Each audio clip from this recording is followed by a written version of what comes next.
हर बार जो मुद्दा चुनाव की सुर्खियों में समाया है वो लोकसभा चुनाव से पहले फिर से चारों तरफ गूंज उठा है। लौट कर चुनाव राम पर आ चुका है।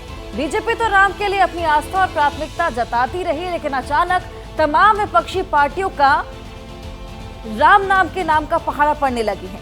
500 बरस के इंतजार के बाद रामलला न सिर्फ भव्य दरबार में विराजमान हुए, बल्कि पहली बार इस तरह से उनका जन्मदिन मनाया गया। सूर्य तिलक के साथ भव्य मंदिर में पहली रामनवमी बनाई गई और हिंदुस्तान के करोड़ों राम भक्त जब इस पल के साक्षी बने तो भाव विभोर हो गए।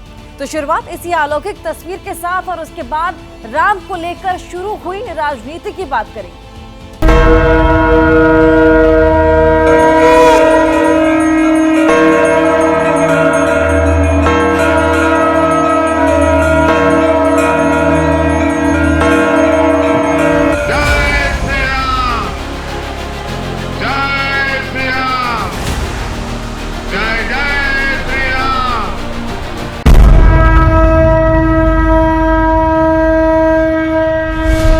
रामनवमी की आप सबको, देश को बहुत बहुत शुभकामनाएं। पूरे देश और प्रदेशवासियों को मैं रामनवमी की बहुत बहुत बधाई और शुभकामनाएं देता हूं। आज रामनवमी है, आप सबको बहुत बहुत शुभकामनाएं। जो भी लोग हमारी राम राज्य की कल्पना को देखना चाहते हैं वो हमारी वेबसाइट पर जरूर जाएं। जिन लोगों ने राम को काल्पनिक ठहराया, आज कुर्ते पजामे के ऊपर जनेऊ पहन करके आकर के अपने आप को रामवादी दिखाने की कोशिश कर रहे हैं।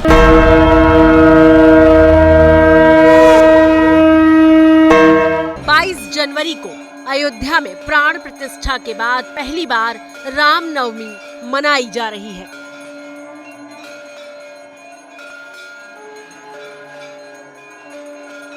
ये मौका खास था।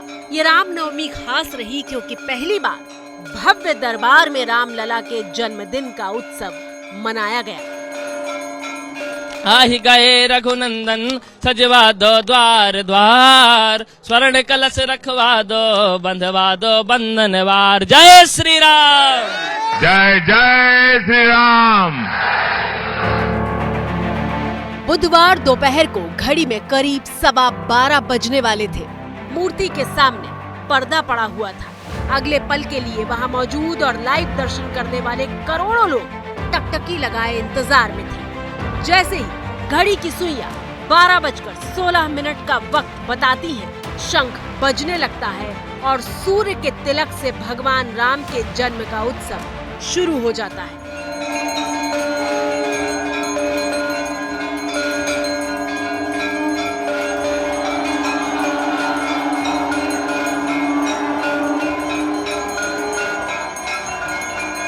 प्रभु श्री राम जो कभी टेंट में रहते थे, आज भव्य मंदिर में सूर्य किरणों ने उनके मस्तक का अभिषेक किया है। आज सूर्य की किरणें देश के नए प्रकाश का प्रतीक बन रही है। करीब 5 मिनट तक सूर्य की किरणें रामलला के ललाट पर पड़ती रही। प्रधानमंत्री मोदी इस खास मौके पर अयोध्या में तो मौजूद नहीं थे, लेकिन चुनाव प्रचार में व्यस्त पीएम मोदी ने हेलीकॉप्टर में ही रामलला की तस्वीरें देखकर दर्शन किए। हाथ में आईपैड था जिस पर मोदी लाइव रामलला का सूर्य तिलक देख रहे थे। दर्शन के वक्त मोदी ने चप्पल उतारकर नंगे पैर भगवान को प्रणाम किया। मोदी ताबड़तोड़ चुनावी रैलियां कर रहे हैं, लेकिन बुधवार को किसी भी रैली में मोदी राम का नाम लेना नहीं भूले। पूरे देश में एक नया माहौल है और ये प्रभु राम का बर्थडे 500 साल के बाद आया है, जब वो अपने निज घर में बर्थडे मनाने का सौभाग्य मिला है। बोले प्रभु रामचंद्र की, प्रभु रामचंद्र की, सियावर रामचंद्र की। वैसे रामलला के ललाट पर पड़ती सूर्य किरणों को देखकर जहन में ये सवाल भी कौंध रहा था कि आखिर सूर्य की किरणें माथे तक पहुंच कैसे रही थी। 3 मंजिला मंदिर में आखिर नीचे तक रोशनी कैसे आ रही थी? रामलला के मस्तक तक सूर्य की किरणों को पहुंचाने के लिए वैज्ञानिकों की पूरी टीम ने बाकायदा सिस्टम तैयार किया था। सूर्य की रोशनी तीसरी मंजिल पर मौजूद दर्पण यानी शीशे पर पड़ी और यहाँ से रोशनी रिफ्लेक्ट होकर पीतल की पाइप पे पहुंची। पीतल की पाइप में लगे दूसरे दर्पण से टकराकर 90 डिग्री पर फिर से सूरज की रोशनी रिफ्लेक्ट हुई और फिर लंबे पाइप के गर्भगृह वाले सिरे पर लगे शीशे से टकराई और रामलला के ललाट पर गोल तिलक लगाया। रामनवमी के मौके पर सिर्फ अयोध्या ही जश्न में नहीं डूबी है।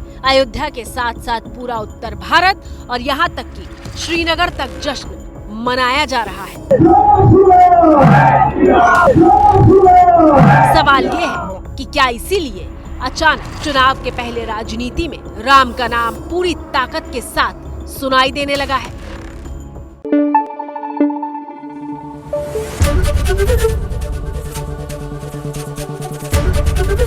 एबीपी न्यूज आपको रखे आगे।